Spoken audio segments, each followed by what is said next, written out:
Okay, so with that, let's dive into today's topic. And we're going to be talking about the convoluted world of publishing conferences, and how to get the most out of them. Of course, in particular, the one that we are very excited about, IBPA's PubU coming up here in May, in St. Paul.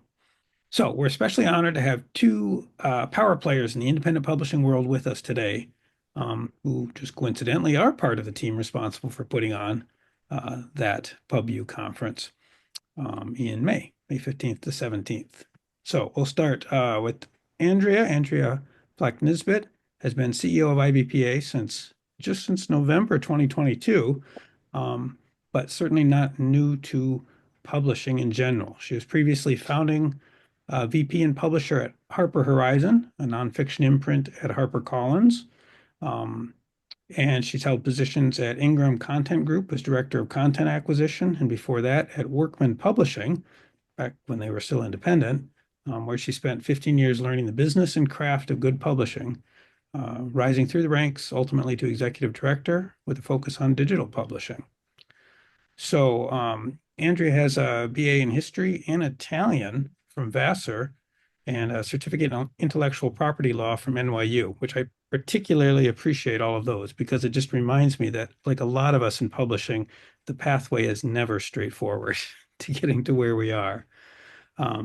Andrea now is especially passionate about educating publishers on effectively managing their businesses so they can focus on the joy of making good books. I second that. Also joining her today is a frequent visitor to the MiPA meetings, IBPA's Chief Content Officer, Lee Wind, who aims to make IBPA education both informative and actionable and is constantly iterating IBPA's book marketing programs to help members' books succeed. He's also staff liaison to the IBPA DEI committee, among many other hats that I think he wears. He has a BA in communications from the University of Pennsylvania and a master's of education from Harvard, giving him a solid foundation that eventually led him to IBPA. He's also the book blogger with the Society of Children's Book Writers and Illustrators, and an author-publisher himself, who has an amazingly dynamic website I encourage everybody to check out. Lee is passionate about empowering and amplifying independent voices. He writes stories to empower kids and teens to be their authentic selves and change the world. And as he has said, which I'm very fond of, he's writing or creating the same books that would have changed his life as a young gay Jewish kid. So with that, Andrea Lee, why don't you take it away?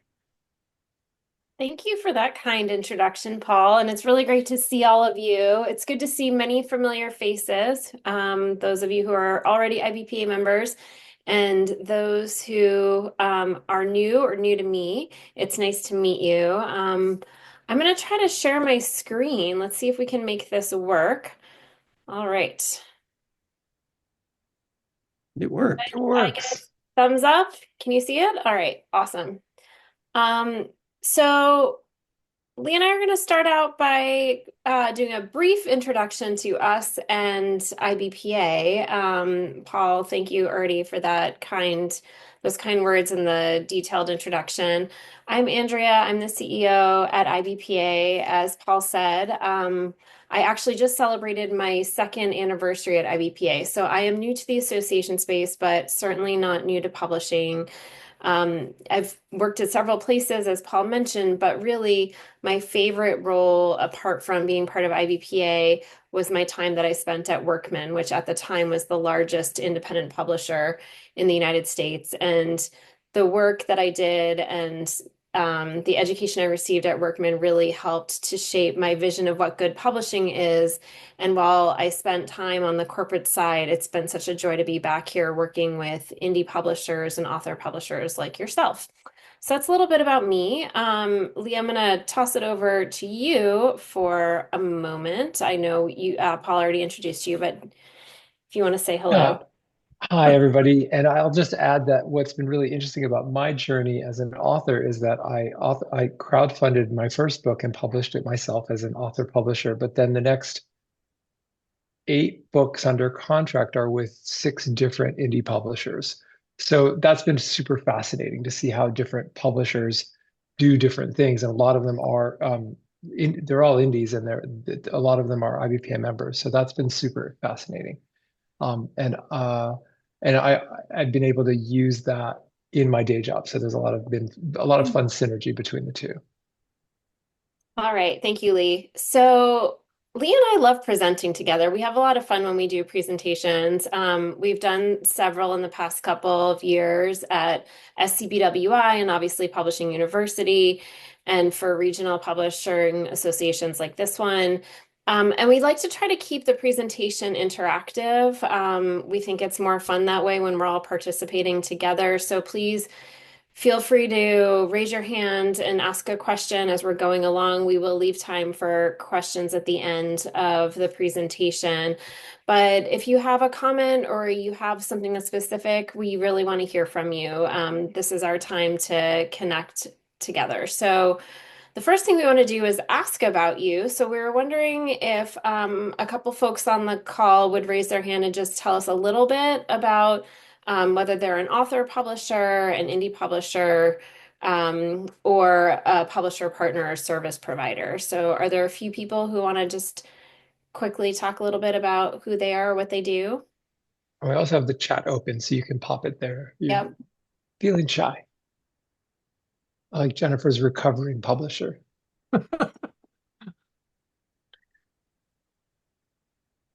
And maybe even if there's a specific genre that you publish into, let us know that.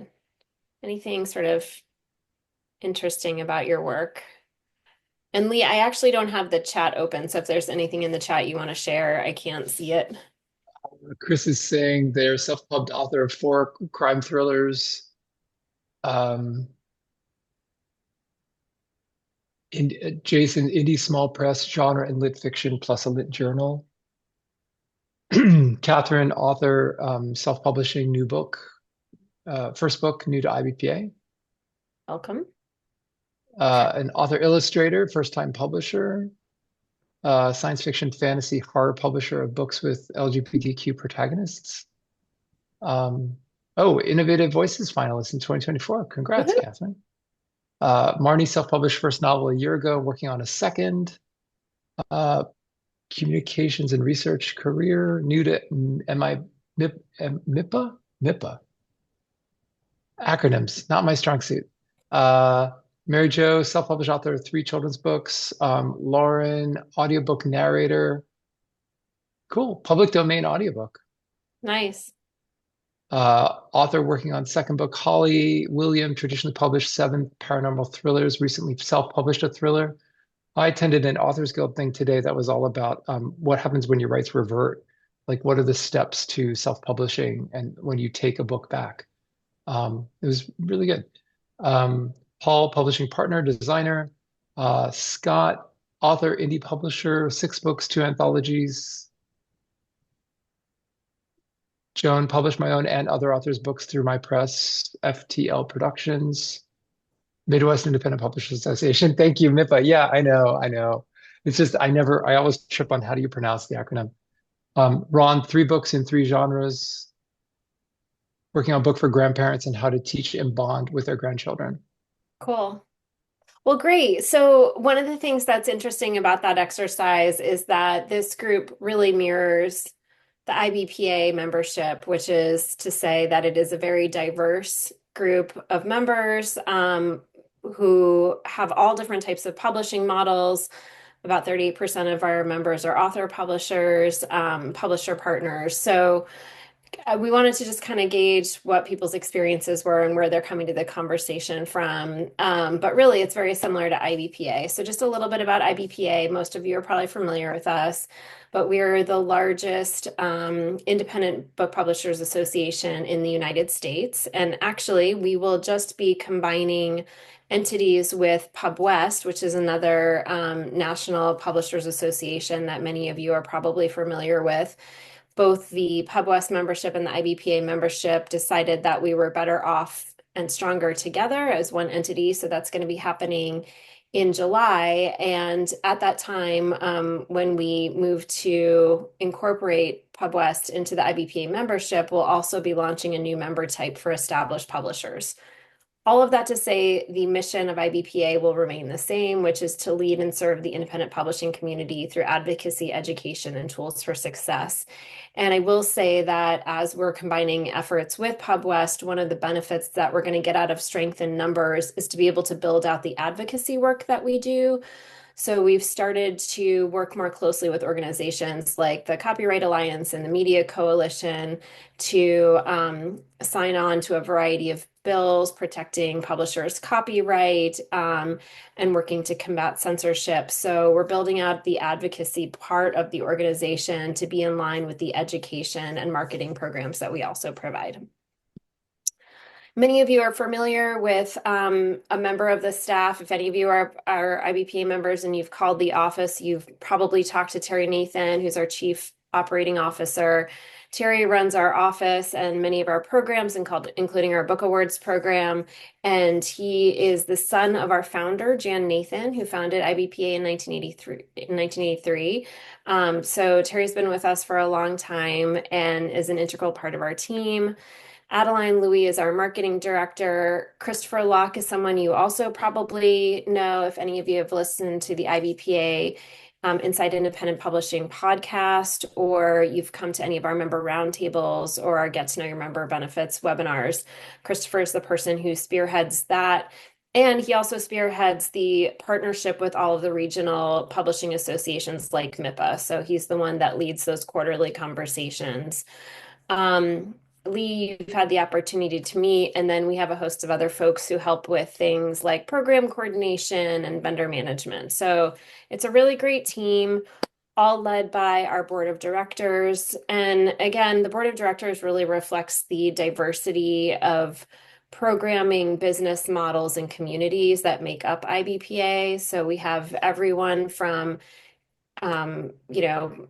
organizations like Ingram represented on our board all the way through to small independent and author publishers. So the board helps to lead the strategic vision of the organization, and they do that through a variety of perspectives.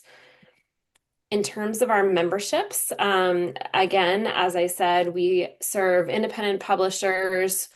We serve larger independent publishers, actually, all the way through publishers the size of Source Books, who comes with us to Frankfurt each year and shows with us at Frankfurt, down to, again, author publishers, folks who we consider service providers or publisher partners, and then friends of the industry. And actually, we're also going to be adding a new member type when we add on the tier of membership for established publishers. We're going to also be including students, so we'll have a special student rate. So if you know anybody who is in school and interested in learning more about publishing or starting their own business, you can let them know that they can receive a discounted rate starting in April at IBPA. And this is just a quick breakdown of our member type. So half of our membership remains what we would call independent publishers, which is the group that the organization was founded around. But our author publisher membership continues to grow. It's probably now at about this says 37%. It's probably closer to 40% now. Publisher partners, and then future publishers who are folks who may still be working on their first book, but they want to learn about how to either publish themselves or publish as part of a hybrid publisher or an independent publisher. All right.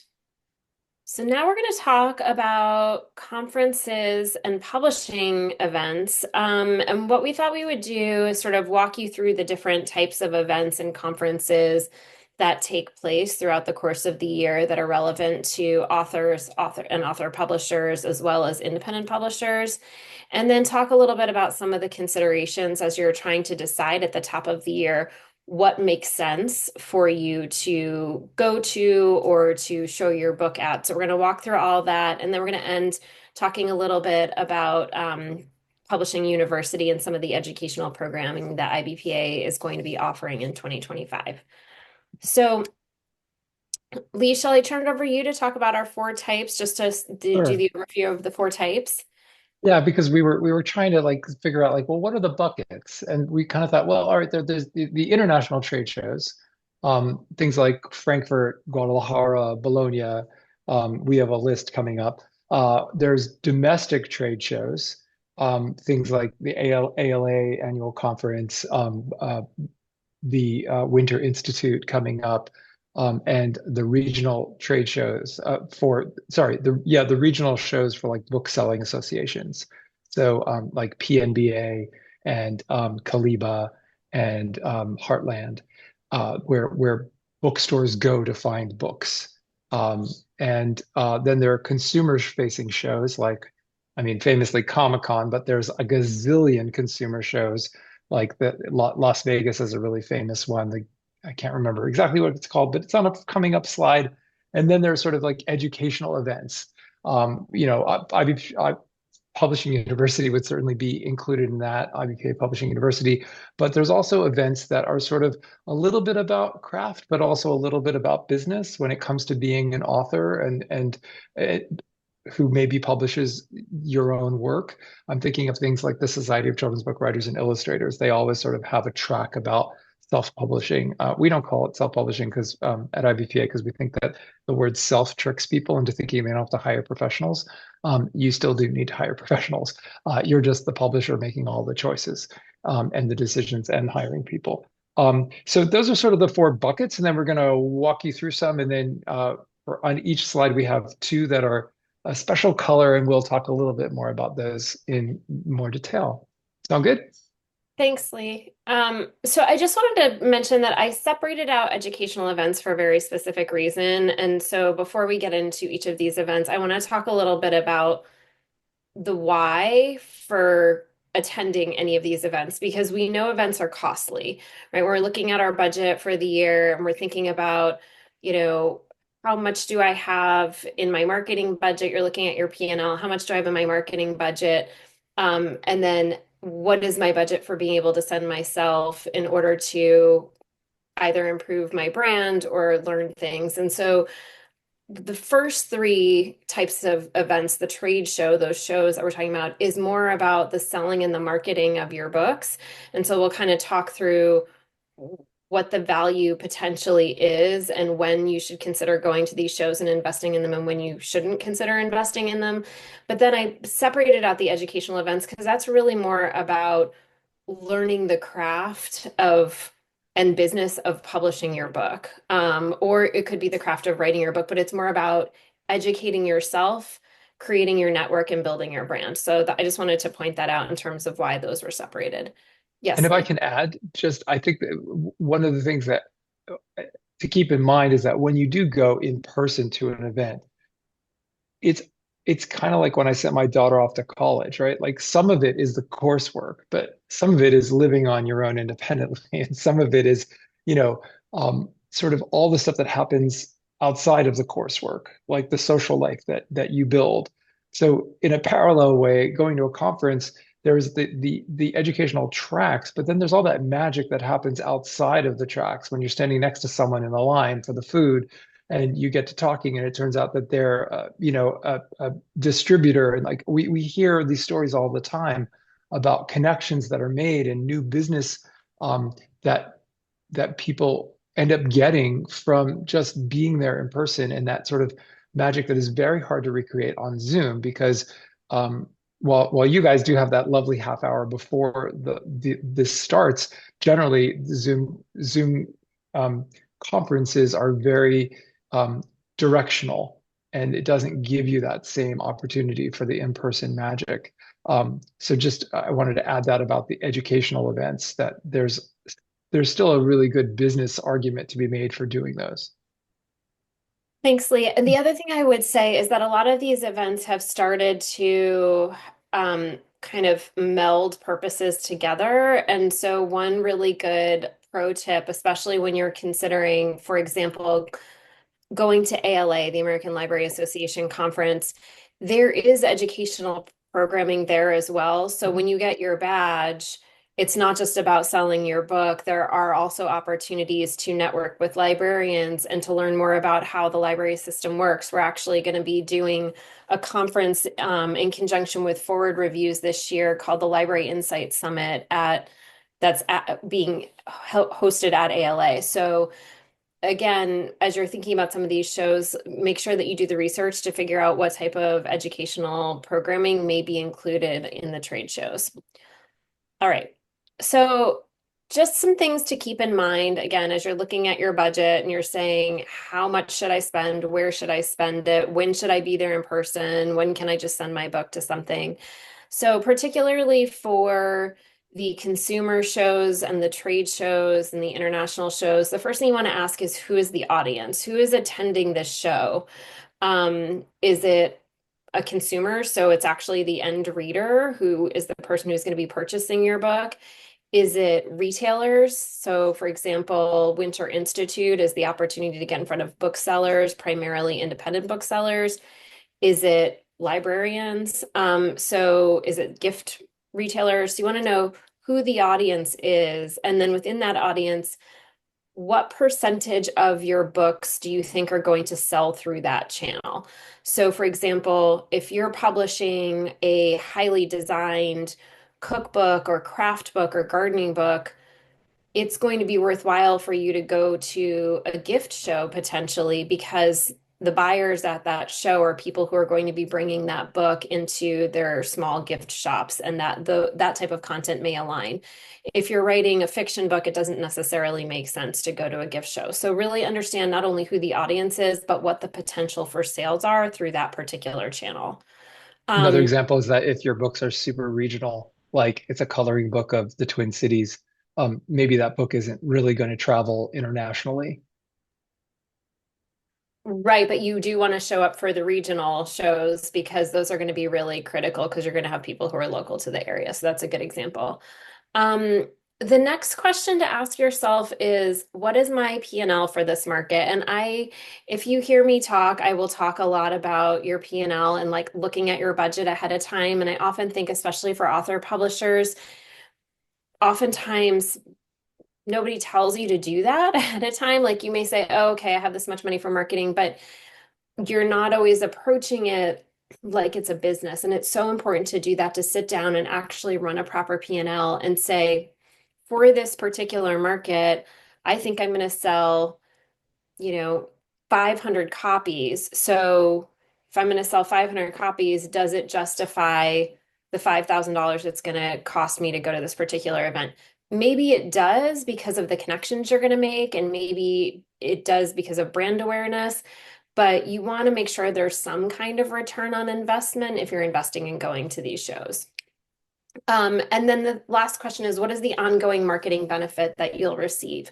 So one of the examples that we always give is it likely that if you send your title to Frankfurt with IBPA, you're 100% going to get a sale from an international publisher at that show?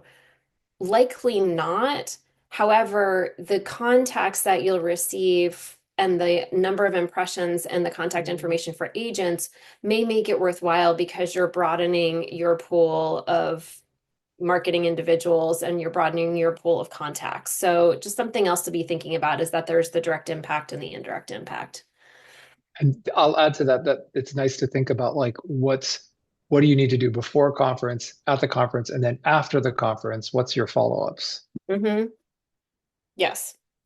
Um, Okay. And then some other considerations, especially if there's educational programming, not just what will I learn, but what will I learn that will have a direct impact on being able to sell and market my book and be successful. So it's something you want to, when you're looking at some of these conferences, make sure to look at the schedule and say, are these particular sessions things that I feel like I will be able to take away and apply to my business when I get home? Will the networking be valuable? Sometimes, especially in publishing, it's really easy to go to events where you just see the same people over and over again. And so you're always networking with the same people, and you may be doing it, in Frankfurt, and then you're doing it in San Diego, and then you're doing it in Philadelphia or wherever a show or an event may be. But you really want to be looking to broaden your network and also broaden your audience. So just be thinking about, does this market, does this audience align with me building out my network? And then finally, will the event be valuable to my brand? And so your book is aligned with your brand, hopefully, but they can work separately from one another. And so sometimes an event is valuable in terms of building your brand because you're getting to know authors who may want to publish a book through you, or you may be providing certain services and people meet you and understand the quality of the work that you do. So think about these events not only in terms of what you'll learn, but also in terms of brand building. All right, I'm going to pause there and ask if anyone has any questions or any comments they want to make. All right. Shall we move along? Lee, do you want to take the domestic trade shows and talk a little bit about those? Sure. There's we mentioned Winter Institute. There's also Children's Institute. Those are shows put on by the American Bookseller Association. There are the regional shows, jumping to the bottom. There are, I believe, 8 different regional book selling shows across the US that are basically like mini associations of mainly independent bookstores in that region. And a couple of them combined. So Heartland's, I think, 2 of the Hmm. different organizations, and then there's like a Mid-Atlantic that's maybe 3. Um, anyway, so those are places where those bookstores, rather than having to go to a national show, they're going to a more regional show. And a lot of times, publishers that have books of regional interest or publishers that are regionals actually go there, and they have tables where they display books. There are a lot of rep groups that represent other publishers as well. The big, corporate publishers have big tables, and they basically have the books out for the stores to check out.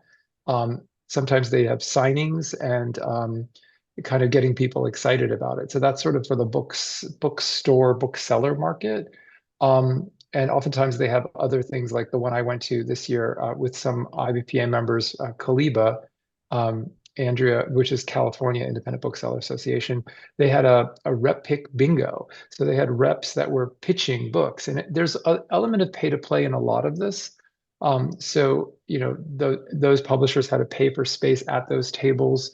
The reps had to pay for the time where they would be pitching books as part of the bingo game, but it was a great way to sort of like hold up a book and give a pitch, um, and get these booksellers that excited about what you have published. Uh, and then ALA is highlighted because we wanted to talk a little bit more about American Library Association show, because IBPA actually has quite a big cooperative booth at the show. It's a massive show, so I don't even know how many tens of thousands of square feet the exhibit floor is. But in addition to having, they take over like a giant convention center, and then they have maybe 30 or 40 aisles of publishers. And then there's also like, other things librarians might want, like, there's furniture and there's technology, but there's a huge swath of different publishers. IBPA also sublets space near us for some of the other indie publishers that want their own booth.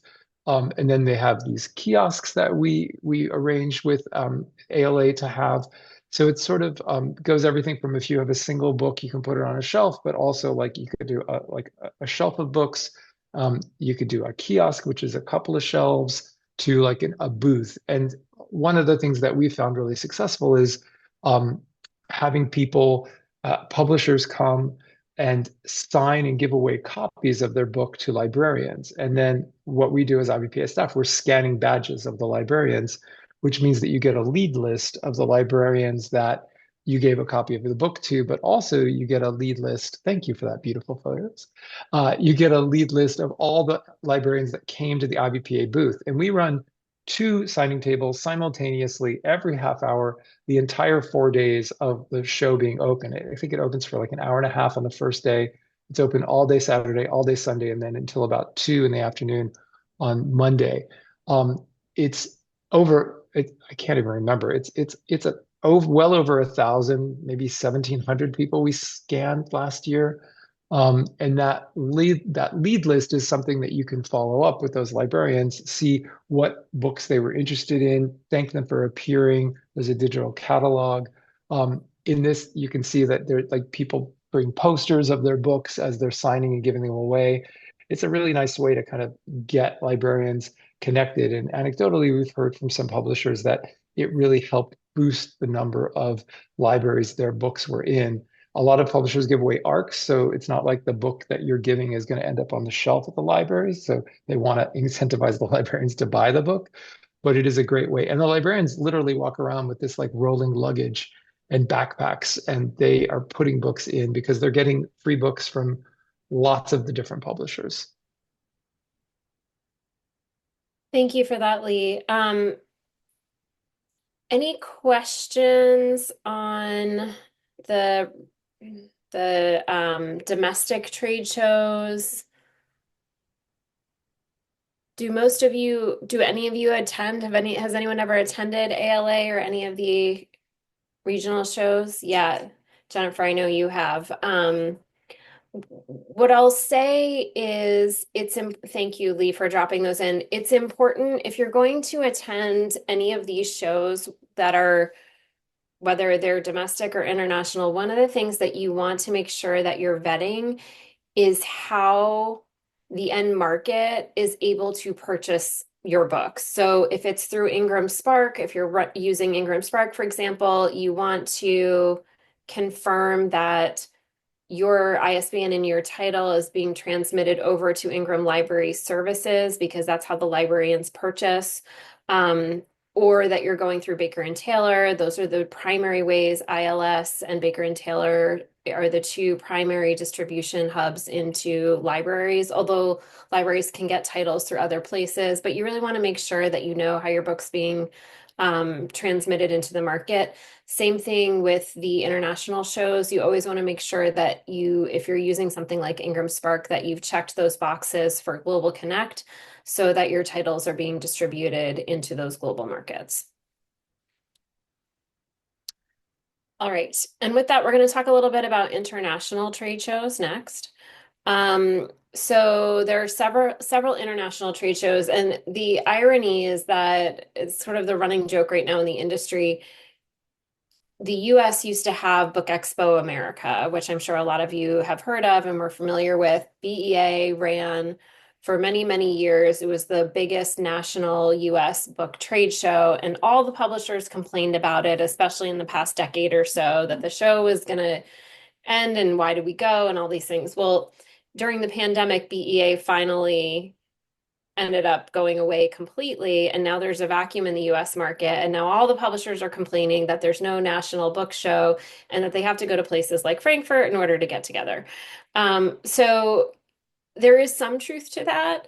I will say that shows like London and Frankfurt and even Sharjah have grown quite a bit in recent years.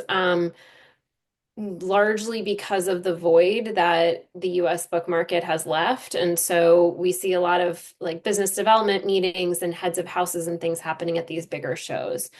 In terms of their value to you for selling your title, it really varies. Again, you need to make sure that one, you have an audience in this market. So you know, for example, that there is demand for your title in the UK market, or there's demand for your title in the European market. So you want to really have a good understanding of that market before you start to think about participating in any of these shows.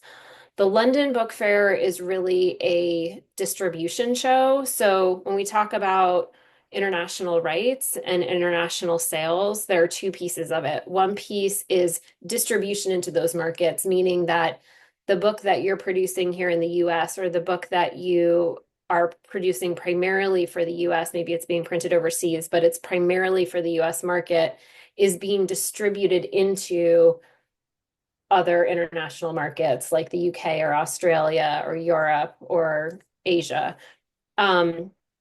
The other piece of this is licensing. So in the instance where you're distributing the book in, you either hold the rights or your US publisher holds the rights. When you're licensing rights, it means that an international publisher, let's say you're licensing to a publisher in Germany, they're licensing the translation rights for that book. So the London Book Fair is really more about distribution into the European market, and the Frankfurt Book Fair is more about selling your rights. So if you're an author publisher, you are fortunate in that you hold all of the copyright rights to your book. That's not always the case when you're working with a traditional publisher. So you hold those rights and you're able to, if you think there is potentially, an opportunity to translate your book into Spanish, for example, you may want to have your book at the Guadalajara Book Fair. If you think that there's opportunity for the European and Asian markets, you may want to consider sending your book to the Frankfurt Book Fair. Um, there are different ways to do this, and no, you don't have to actually attend the fair. In fact, most of the people that participate with us in the Frankfurt Book Fair, Guadalajara, and Bologna don't actually attend the fair. Every once in a while, we'll have someone who does, but for the most part, we're representing you into that market. So Terry Nathan has been doing this for a long time. He has contacts with agents and publishers all across the world. And so he will set up those meetings in advance and then meet with all of those agents and publishers on behalf of the people who participate. And just like with ALA, we then provide back to you. And if there's interest in your title for licensing translation rights, we provide that back to you. The Bologna Book Fair is a little bit different. That is primarily a children's book fair. So if you're a children's author or a children's publisher, that's a really good fair to attend. They do now have an adult section, so it's not just children's anymore, but that part is still really small. We do attend Bologna. We also went back to Guadalajara for the first time this year, and Frankfurt is the big show that we have been going to for years. What's interesting about Frankfurt is that in addition to, you'll see sort of on the right-hand side and on the left-hand side, that's the IBPA booth where we're representing around 200 of our members' titles.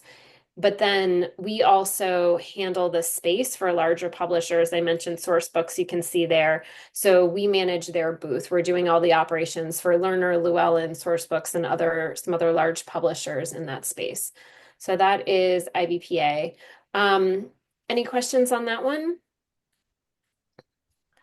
All right, I'm going to move along and talk a little. I just want to be mindful of time. Paul, how much time do we have? I just want to check in. Well, I'd say another 20 minutes is fine, and Okay. then question time. Perfect. Okay. So, I'll talk about the consumer shows, Lee. Is that okay? And Sure, then I'll have you please. do the education piece. So, consumer shows are really interesting, and we have some publishers who utilize them very effectively. If you are an author or a publisher that is selling into a very specific genre, then really consider doing some research on consumer trade shows. And like Lee said, there is a huge variety of them. I actually found a website, and we can share the link with you, that has a listing of many of the US consumer shows that happen in the United States annually. Some of these are literary events. So we talked about the literary book festivals at the top. Those are festivals like the Tucson Festival of Books, the LA Times Festival of Books. The Texas Festival of Books is a huge consumer book festival that happens every year. Brooklyn has one. There are a whole bunch of these, and essentially they're literary book fairs where people come and there are a lot of authors who are speaking.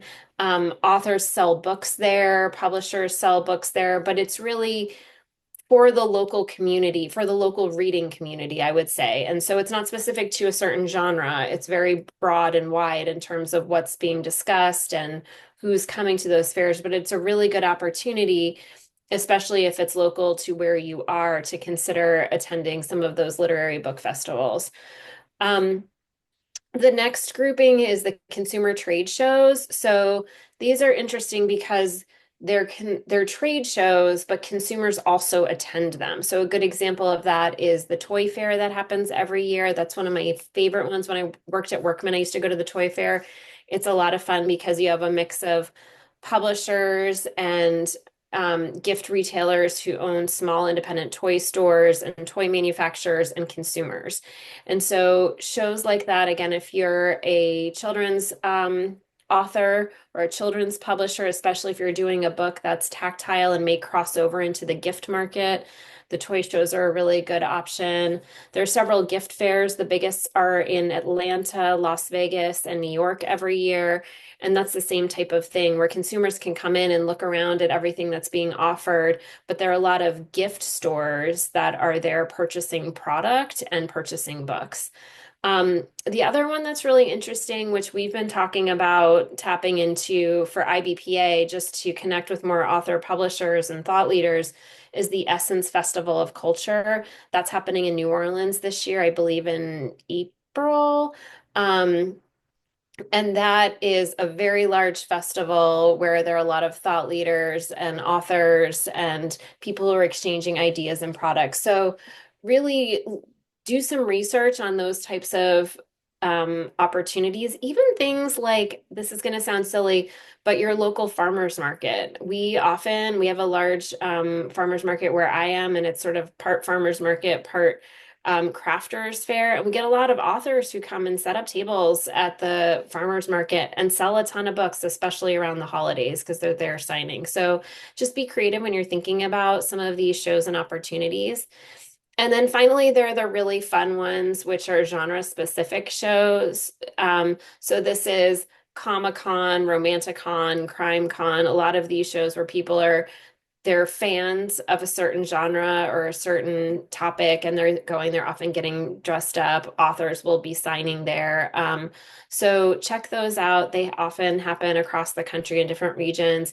IBPA does have, for some of the Comic-Cons, we actually do have a exhibitor discount. So if you're interested in learning more about that member benefit, let us know. You can connect through IBPA and get a discount at a signing table at Comic-Con. I believe it's the New York Comic-Con and I want to say Orlando, somewhere in Florida.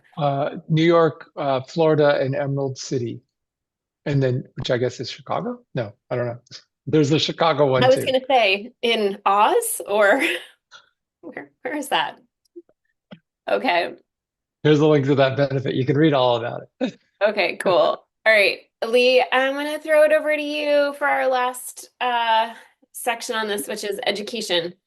Right. Well, I mean, so Publishers Weekly created something called the U.S. Book Show, trying to fill that void that was left when Book Expo sort of uh, went away.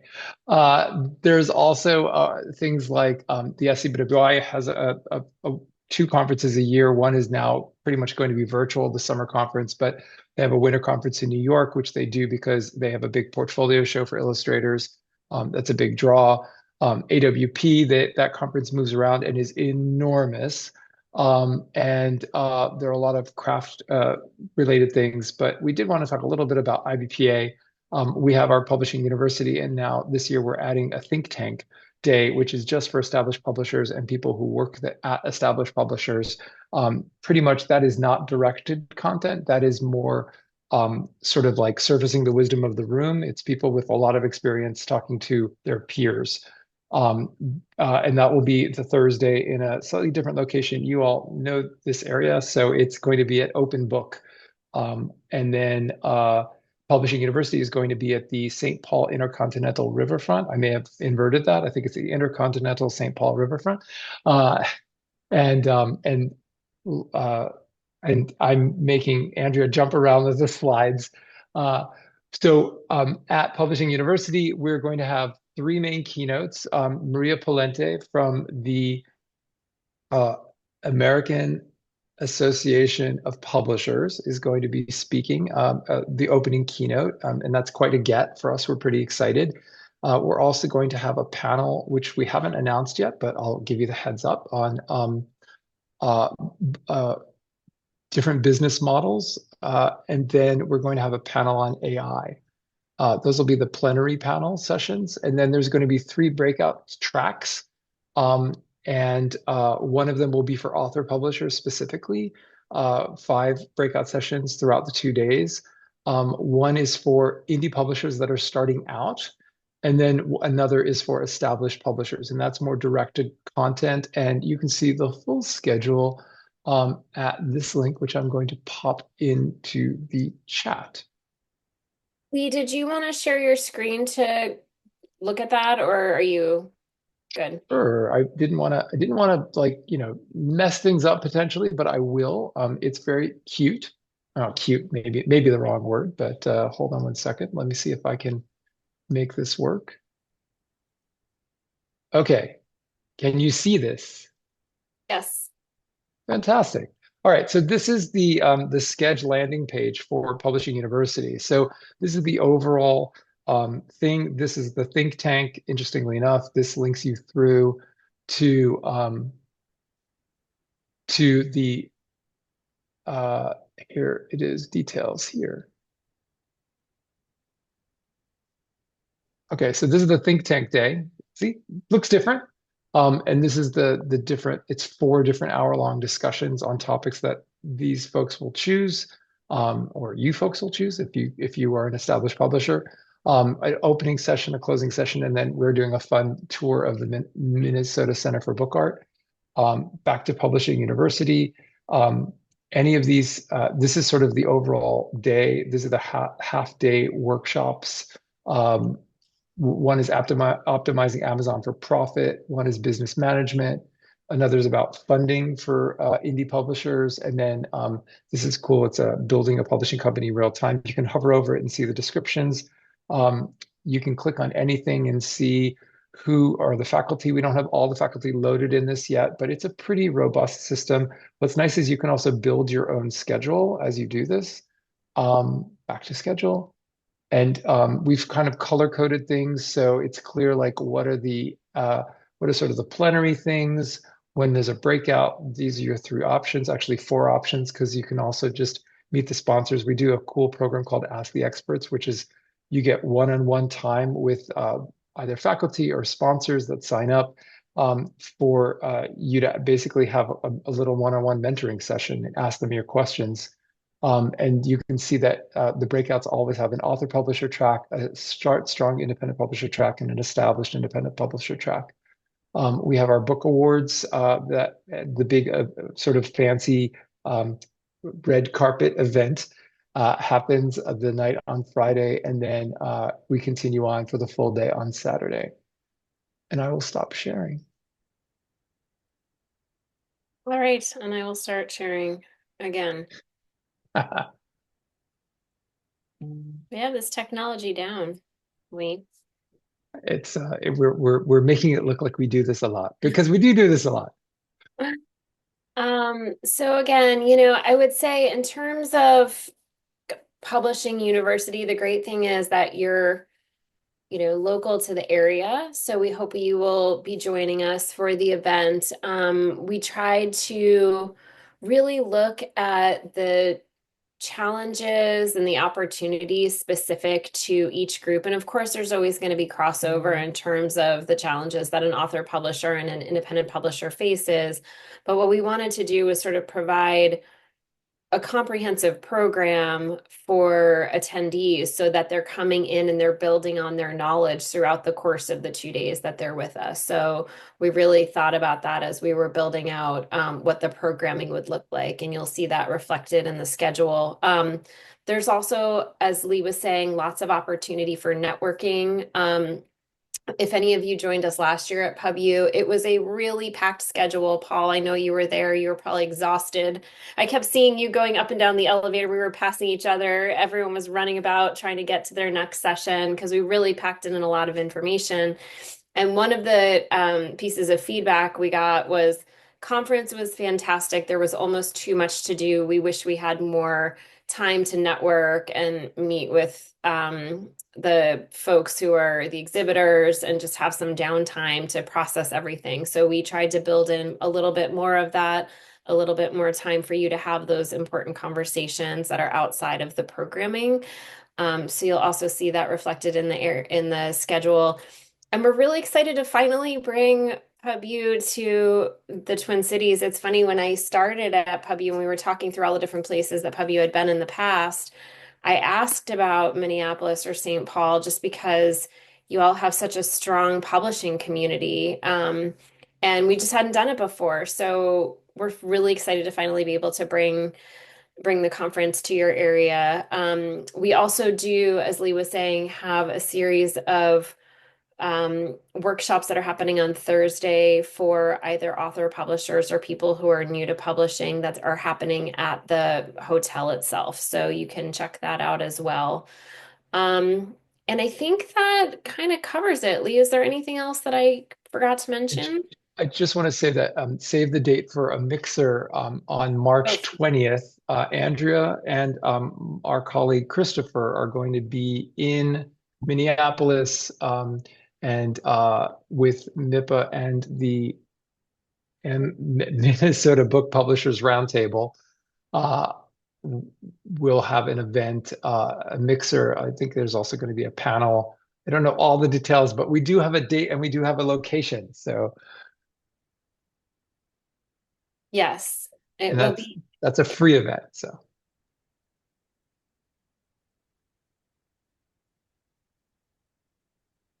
sorry to speak on your words there, Andrea. No, that's fine. I was gonna say the same thing. I'm glad you brought it up, Lee. That we will be having that event in March. And the conference is only ever as good as what you need to learn and what you need to get out of it. So, if you do attend this year, and we hope we see you there, please let us know if there's anything in particular that you would like us to make sure that we address. The program's pretty much set, but if we get a lot of feedback that there's a particular topic that we haven't covered, we'll try to slot it in. So I think we can open it up for questions now. If anybody has any questions, Should you stop sharing so it's a little bit more like sure. we're all in a virtual circle, a virtual grid?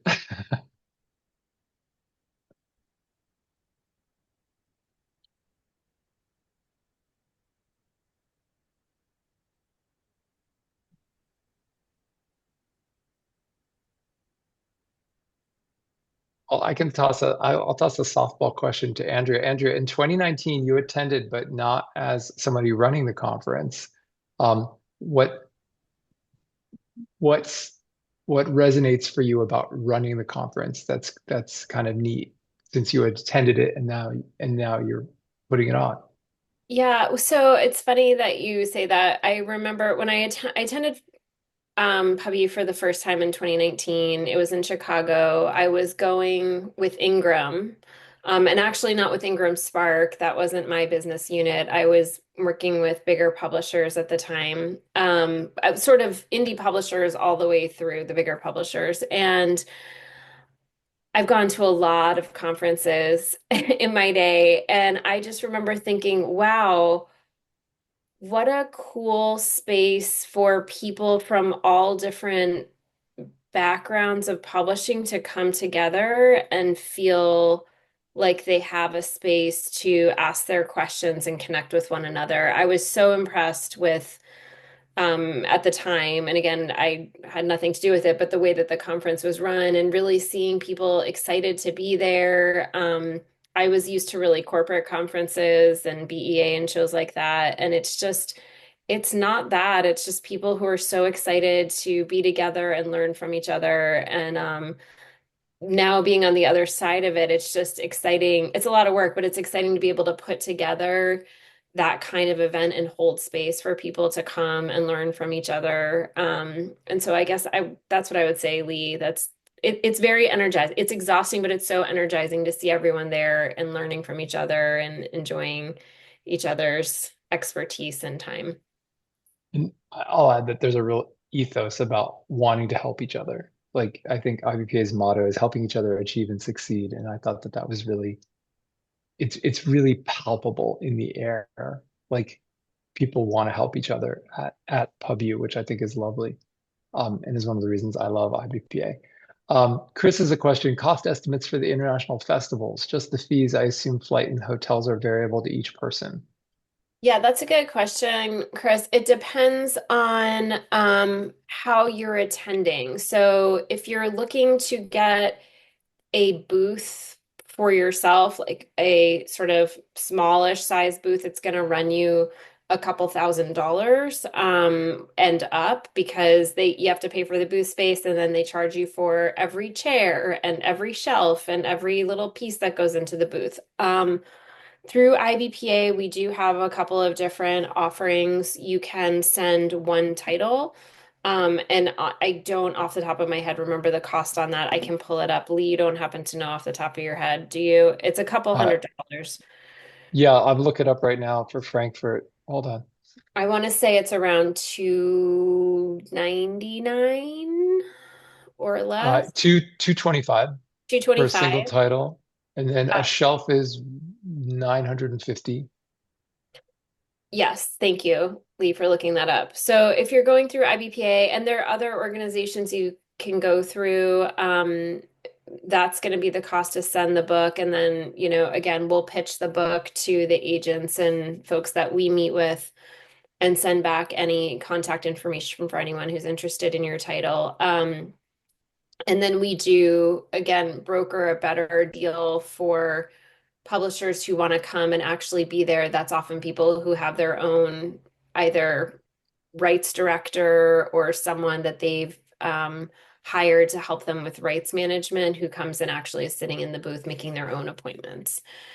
Um, so Okay, next question. yeah. How can MiPA help make PubU a success? Can we be more visible at PubU?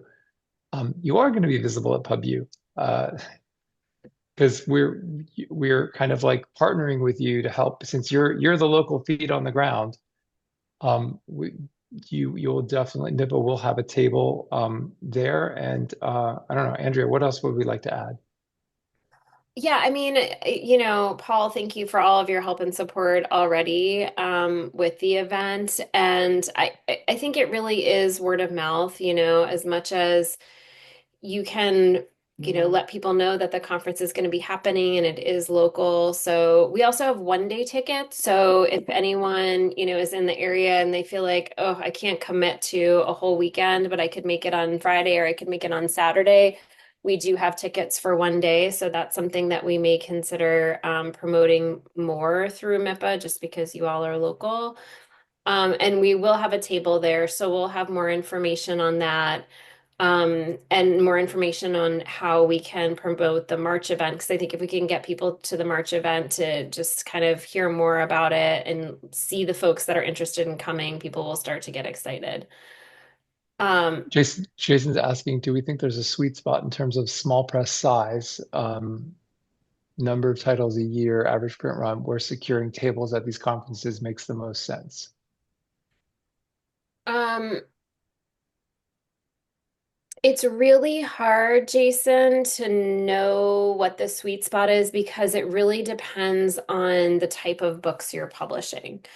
And I would say that, especially for smaller publishers, honestly, your best bet would, if someone said to me, I can only go to one show this year, I'm a small press or I'm an author publisher, which one should I go to? I would say ALA. Getting in front of the library market is so critical because the library market does two things. Not only can you sell your books directly to libraries, and libraries can purchase them in all formats, right? So they can buy the print book, they can buy the ebook, they can buy the audiobook. And oftentimes, if the ebook is available through something like Overdrive or Hoopla, it's easy for them to bring that into their collection because they're only remitting payment when somebody lends the title. Um, but it's a great marketing opportunity because libraries are a place of local community. And so there's potentially an opportunity for you to do an event at your local library.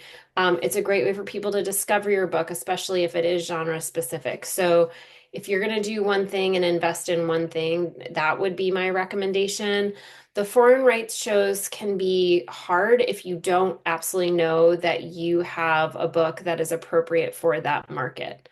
So, not every book is going to resonate with an audience in the UK or in Germany or wherever. So you have to kind of know those markets, um, and know that there's going to be an audience there for that to really make to be worthwhile for you. So it's really more about that. And I've seen author publishers. We had one author publisher last year who came and took a shelf.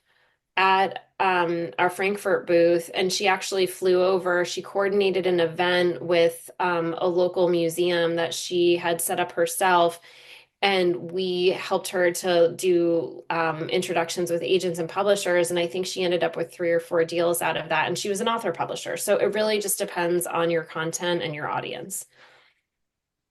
Alexander's asking, what are our thoughts on BISG education and professional development events? That's a really good question, Alexander. I sat on the board of BISG, and I've been part of that organization for a really long time. So I particularly appreciate the work that they do from a standards and supply chain perspective. So especially for you, since you're handling so much of the operations, I would say that's a great community for you and for Elva Reza to be connected to, because you're a larger, more established publisher and you're in the operations space so deeply. They also do a lot of great programming for anybody and do free webinars. Like they're doing a whole series on AI. And so that's the type of thing that would be great for anyone. They do some programming that's just a little bit weedier, which is like on metadata transmission and implementing Onyx new like Onyx upgrades and supply chain management and sustainability, which is probably less applicable to author publishers or smaller publishers. But overall, and especially for an organization of your size, I would say it's a great organization for you to be a part of. IBPA actually does a lot of work with BISG. So are most of you familiar with BISAC codes? It's how you categorize your book, right? So BISG is actually the owner. A lot of people don't know this, but sort of the owner and the organization that puts out the BISAC code list every year. So there's a committee and they're responsible for sitting down, reviewing the code list every year and updating it. And IBBA has been really instrumental in working with that committee to expand the BISAC codes because they're not very representative of diverse perspectives and communities who are underrepresented. So we've been doing a lot of work with them, and they're great. They're really good partners in that space. And the AI series that BISG has been doing has been really excellent. Yes. I say as not a fan of AI. You need to talk with Ron, Lee, after he's finished with his course at MIT. He's going to bring you over to the other side, my friend. Hmm.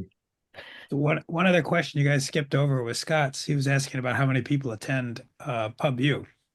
Oh, I'm sorry. I had answered it 100,000? in an unrelated text, unrelated thing in the chat, but 300 to 350 Oh, folks there, I we thought. expect to attend. I'm imagining 100,000 people attending. We'd Some like of to the imagine shows that are too. some of the shows are really, really enormous. Yeah. Like, ALA definitely it's over 10,000 people. Frankfurt was what, Andrea, do you recall? It was, So that's another show that actually does have a consumer day, which is really interesting, where they let the public in on the last couple days. So they clock it at around like 80,000 people. But about half of those um, are general public that come in on the last couple days. And that's when we have to, so we will sell off the titles that are in the booth.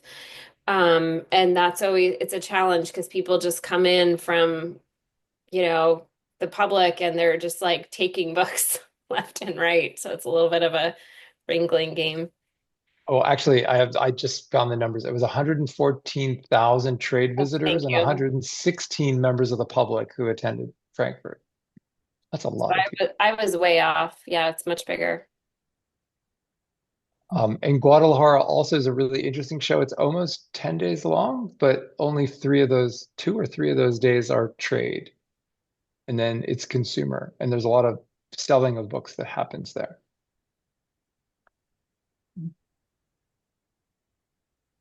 I was like, maybe too much information, but hopefully we Hopefully, at least you have a better overview of like all the shows. I'm very glad we recorded it. I will say that in the IBPA Independent, in your next issue of the IBPA Independent, so for those of you who are members, you hopefully get your magazine, your print magazine. We still send out the print magazine in the mail. And in the next issue, I worked with Victoria at Forward Reviews to do a chart of all of the trade shows. So it doesn't have the consumer shows in it, but it has all of the trade shows, the dates, where they are, and links, so you can go and look at the information on those shows.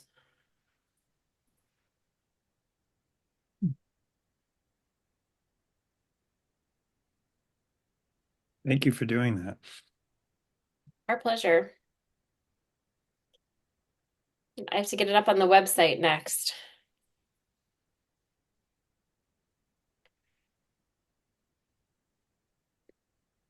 Well, and for people, just in case they don't realize, if you're interested in joining IBPA and you're not currently a member, you can get a discount, the affiliate discount. MiPA's code is up on our website in one of the member areas. So, or just ask us.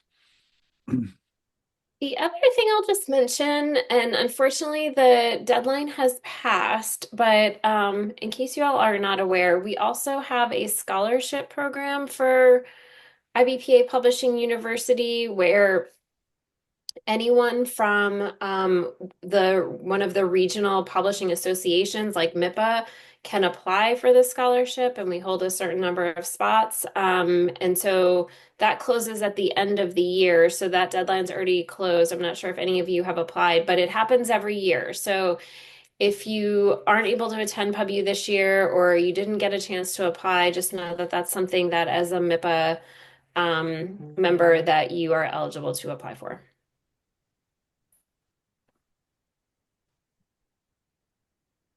We did manage to get an announcement out about that this year. It always seems to sneak up on us. I don't know why, but I know all of a sudden, because everyone has everything going on, and all of a sudden the deadline is here and past. So no, I think this was tremendous. I mean, the amount that IBPA does is wonderful for the community, but this was above and beyond. You guys definitely get gold stars for staying up late tonight and helping us. well, it was our pleasure. And one of the great things about IBPA is having partnerships with all of the regional associations because we're national, so we can't be on the ground the way that you are in local areas. And so our partnership with MiPA is really important. And if there is anything that you all, whether you're an IBPA member or not, if there's something that you would like to see IBPA do in partnership with MiPA or something you would just like to recommend that we have programming that we're not currently offering, we are always open to suggestions. So please reach out to us. We are here to answer questions or take suggestions and put them into action. We do appreciate that. And we appreciate you, Paul, because you're one of the great ambassadors between the regionals and IBPA. So thank you for that. And Paul's also going to be one of our faculty at ABU. We're going to have a really fun live cover critique panel that Paul's going to be on. So that should be fun for the author publisher track. I love trashing covers and breaking down people's It's a no tears event, Paul. No tears Oh, event. okay, okay. We'll provide little packs of tissues on everyone's chair for when Paul gets up and starts giving his feedback. It's all positive. It's all positive comments. It is something that we've talked about many times here, within MIPA and within the board and stuff like that, that it is sometimes disheartening when we go to, a book event like our local one, the Twin Cities Book Fair. And see many excellent, beautiful books that are produced, but then you'll also see, the smiling, happy authors with their giant stack of books, and you can tell from 10 feet away that there's going to be problems, and Yeah. it's painful because I tell people it costs just as much to print a good book as a bad book. Yes, design costs a little bit more, but It's like, and the reality is like if you go into any bookstore and you see all of the repackaging, for example, that, Penguin has done and others have done of the classics, just that will tell you that people do indeed judge the book by the cover. They do. They just do. So it is so important to have a good package and a good cover. No, that'll be a fun session. I'm looking forward to that and everything. And yeah, I mean, absolutely. I'm a 100% convert after going to Denver last year, which was my first in-person event. And yeah, I mean, I tried to do everything possible that I could there and fill every single moment. And it was, I mean, it took at least a week for me to recover after that, but it was such a good experience. We kept you busy. Well, Yeah, I hope we see you all in March at the Mixer. Again, it's free. We'll be doing a panel, which will be something topical related to what's happening in the publishing industry right now. And then we'll have drinks and snacks and a chance for people to get together and connect in a really fun space. So hopefully you'll come out for that. We'll send. we will be circulating that out to our membership and our whole mailing list so everybody's aware of that. Yeah. Okay, I'm hoping the open book space ends up being a little tight, so this is good. yeah, yeah. I'm excited to because that's where we're gonna do the think tank too. So I'm excited to be in that space, and we've heard good things about it. So it should be fun. We just have to, I think, get the registration page up, Paul. So as soon as we have that, we'll send it out to you. Perfect. Yeah. And we're going to have a whole, I don't know, a post or a page on our site also trying to help guide people toward everything that is PubU because I mean, there's a lot of moving pieces and just knowing what do I register for, when do I go to the breakfast or not, all those things, trying to lay that out for people to help. Because I know that's something that can be confusing, especially when you're doing it for the first time. Once you've been there and experienced it, then it becomes old hat. But It's funny, we do a welcome first timers session, but we do it at the conference. I almost wonder, Lee, whether we should do something ahead of time. We talked about we're actually Right. going to do a video like kind of thing beforehand, maybe in February, and then we can people can have that as a video reference thing. But then we'll also do a brief one the day of. We had already had that brilliant idea, Andrea. It was yours. I think that would be I'm excellent because I remember I did sit in on that session and I was thinking, this is great information. I wish I knew it 6 weeks ago. right. Well, I'm glad I had that brilliant idea, then promptly forgot about it, Lee. Don't worry, that's why we're a good team. And then I'll just say that we also redesigned the small group breakfasts. Unfortunately, it's an additional charge just because hotels have gotten so expensive, but it's a kind of different kind of thing where we're going to shuffle the group discussions. So you actually get to sit and have like three different conversations, if you want to kind of change it up. So we're kind of excited about that. So Oh, you can we were read the kind of already doing that last time, Lee. Oh yeah, well now we've made it less formal. Official. No, that is a good event also, and it's definitely worth, I think, the time, especially for people that are just trying to find those connections within the industry, peer connections. And I mean, that's what this is all about, I think, so many times. And that's, even the advanced event, for established publishers. I think that's something that, when I was active with Roundtable was always the challenge was just getting people a chance to get together and chat, catch up, but also talk shop. And doing that at people that are your peers, that are at your level, that are covering the kind of problems you are is a wonderful experience.